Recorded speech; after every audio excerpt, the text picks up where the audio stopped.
but I'm here to help you battle and develop a mobile strategy that will actually work.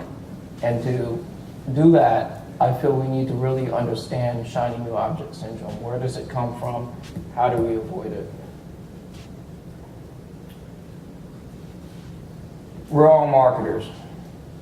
We're in the business of consumer behavior, understanding it and attempting to influence through a judicious use of the 4 Ps.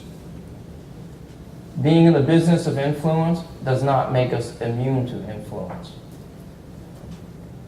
There are a number of technology marketers and pundits that are consistently making bold claims about mobile, and it's very easy to fall into that trap.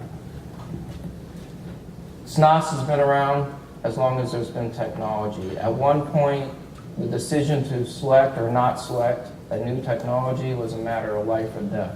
This has led to us all to be, at our hearts, technologists. This makes us predisposed to fall into a psychological trap in which we pursue technology for technology's sake. We often forget that technology is meant to serve a purpose, to make things easier, to make things better. And what tends to happen is firms will focus, they'll listen to the pundits, they'll listen to the marketers, and they'll focus on the technology first and the objectives second. This is a big problem across all industries.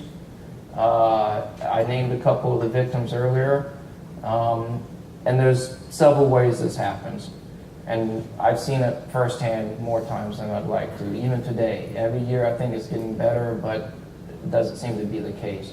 Where you have some executive who perhaps receives an iPhone for Christmas, and now he sees the entire strategy of the company through the lens of that iPhone. And he says to his marketing team, why don't we have an iPhone app? We need an iPhone app. Well, where the heck's the business objective? What are you trying to achieve? Is having an app really a mobile strategy? Having an app's no more a mobile strategy than having a Facebook page as a social media strategy. Unfortunately, this is the situation we're in, and it's probably one of the biggest challenges facing marketers today is defining what that win actually looks like and avoiding SNOS. Has anyone ever seen this chart before, anything like it? This is Gartner's hype cycle. The hype cycle starts with a technology trigger where a particular piece of technology is introduced, receives some press, and everyone becomes aware of it.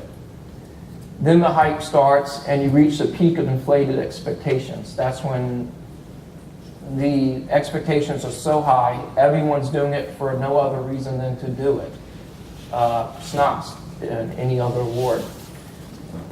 It fails to meet expectations, falls down to the trial of disillusionment, at which point people start to explore realistically the capabilities of the technology during the slope of enlightenment until you reach a plateau of productivity where you get widespread use. If you haven't seen this as a Gartner hype report, it may be familiar to you because this is how new media adoption occurs. And mobile is a new medium. It's the 7th of the mass media. Anytime there's a new media, it goes through 2 phases of adoption. The laser pointer on here? In the first phase, rules from the previous media are applied to the new media. And you eventually provide no value and you get a burst, drops down, and then in the second phase you begin to explore the unique characteristics of the new media and you start providing value through the slope of enlightenment to the plateau of productivity. This is very similar to the dot-com bomb that occurred in the 90s. You had organizations applying the rules and the principles and practices of print media to this new media, the web.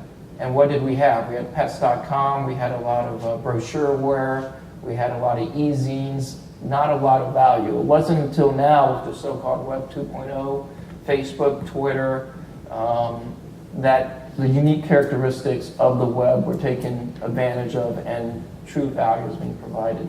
Same thing's happening in mobile today. People are contacting the web departments because they see mobile as nothing more than an extension of the web medium. And they're saying, can you take that website we have and just put it on mobile? Can you make it work on mobile? Can you do responsive design? That's a new buzz right now. Everyone wants their websites to be responsive. That may not be the wrong approach, but it's definitely not where you should start. So that's a caution. Definitely, you do not have to be in this phase. All media goes through this phase, but with education and understanding of the unique characteristics of mobile, you can start providing the maximum value today.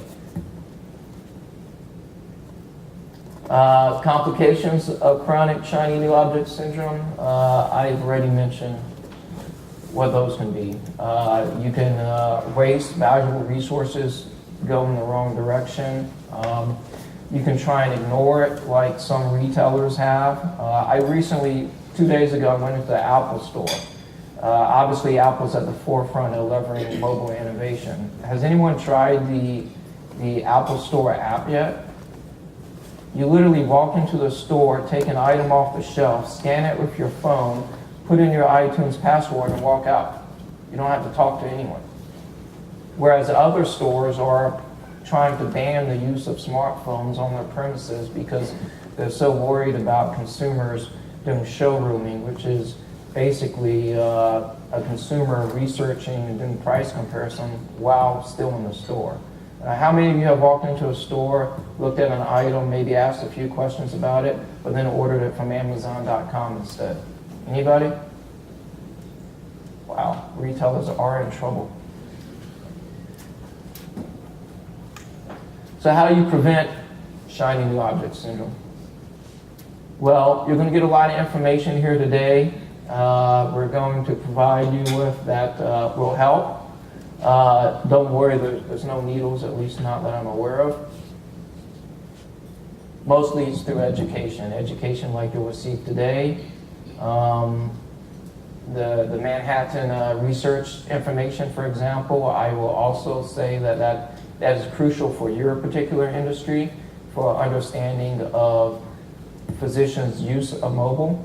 MHIMSS, I do a lot of work with MHIMSS as well. They put out quite a few studies of how healthcare practitioners are using within different disciplines mobile technology, far beyond just adoption rate. Adoption rate's important, but it's not the end-all, be-all.